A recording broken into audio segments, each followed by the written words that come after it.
Hi, I'm Kathy Sheppard-Jones from the University of Kentucky's Human Development Institute. This is an uncertain time. It's a time when we don't have all the answers, and that can make us uneasy. One thing we're learning a lot about is the coronavirus, because it's changing the way that we live right now. COVID-19 is a type of coronavirus, which is a virus that can spread and make people sick. It's a disease that's spread all across the world, which is called a pandemic. Some people may get COVID-19 and not feel sick. Other people may get flu-like symptoms. COVID-19 can be deadly in severe cases. It's important to consider what all of this means, especially for people with disabilities in Kentucky, because data tells us that about 1 in 3 Kentuckians have some kind of disability. So even if you don't have a disability yourself, you know and love people who do. Disabilities can be described in lots of different ways and can be thought of as physical or mental impairments that limit life activities for a person. Disability is one part of what makes people who they are.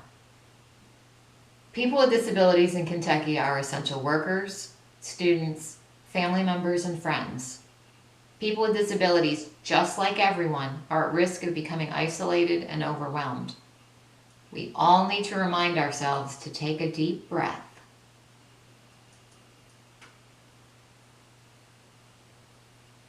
and to think about one positive thing for which we're grateful when we get up in the morning. We need to find ways to stay connected. For people with disabilities, technology has long been a great equalizer. But we also know that sometimes people with disabilities don't have access to the technology that is needed. Assistive technology is any item that helps people be independent at home, at work, at play, and school. Assistive technology can help people be mobile, can help people communicate, and can help people to stay connected. There's a great resource in Kentucky called the CATS Network. The CATS Network is part of a national network of statewide assistive technology programs. They provide assistive technology information, devices, and services for people of all ages and all disabilities. There are 5 regional assistive technology resource centers in Kentucky. They all have lending libraries of assistive technology items. At the end of this video, there'll be a list of different resources and websites. One of the resources is a link to the CATS Network website. Here, you can learn more about assistive technology in Kentucky and how to use the Kentucky AT Locator. It is a free service of the CATS Network that connects Kentuckians to the assistive technology devices they need. By registering for an account online, you can borrow devices to try, find used devices for free or at low cost. You can sell or give away used devices, or you can even place want ads for devices that you need. There are ways for all of us to stay connected if we have access to the tools that we need. Now is a great time to learn about technology and about assistive technology.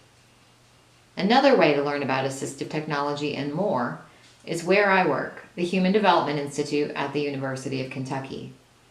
The Human Development Institute has a focus on early childhood, education, employment, assistive technology, leadership, self-advocacy, health, wellness, and universal design to make sure that whatever we design and share is usable to the most people possible, because we all have different likes and ways of doing things.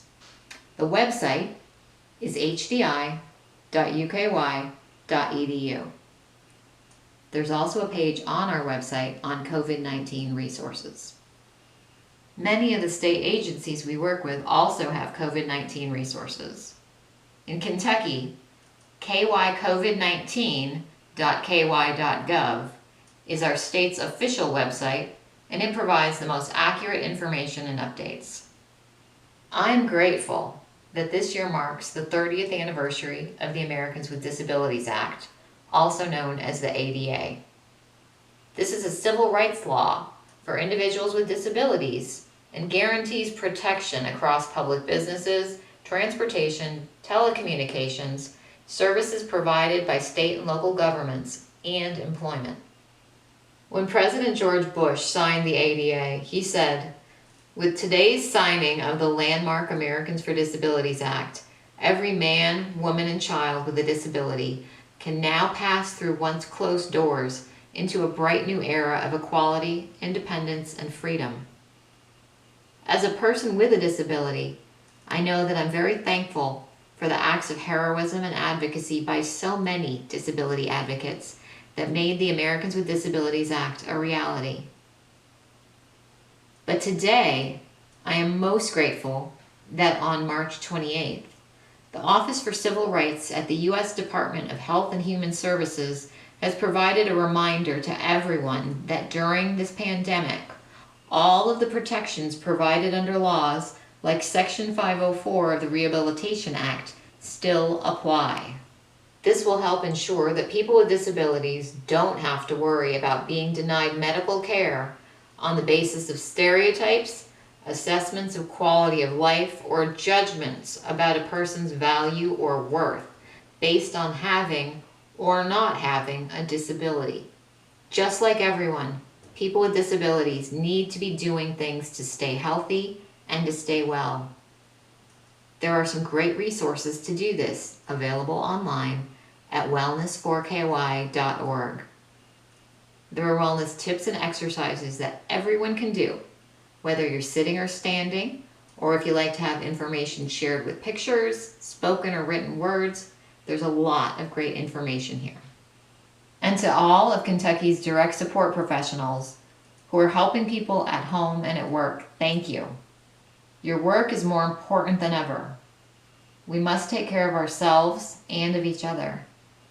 So if you know people who are doing the right things by staying home if they're not working, check on them with a phone call or a text. Make sure that we're all able to be healthy at home as part of Team Kentucky. Let's remember the words of A.A. Milne's Piglet from Winnie the Pooh. The things that make me different are the things that make me me. Be safe, be well, and be connected.